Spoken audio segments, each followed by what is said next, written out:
Inilah sosok dua orang perwira TNI AD putra terbaik Aceh.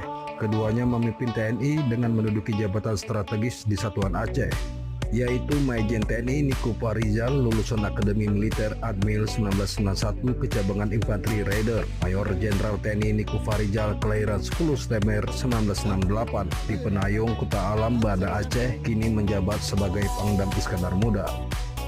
Sedangkan Kolonel Infanteri Ali Imran lulusan Akademi Militer Admil 2000 Kecabangan Infanteri Kopassus.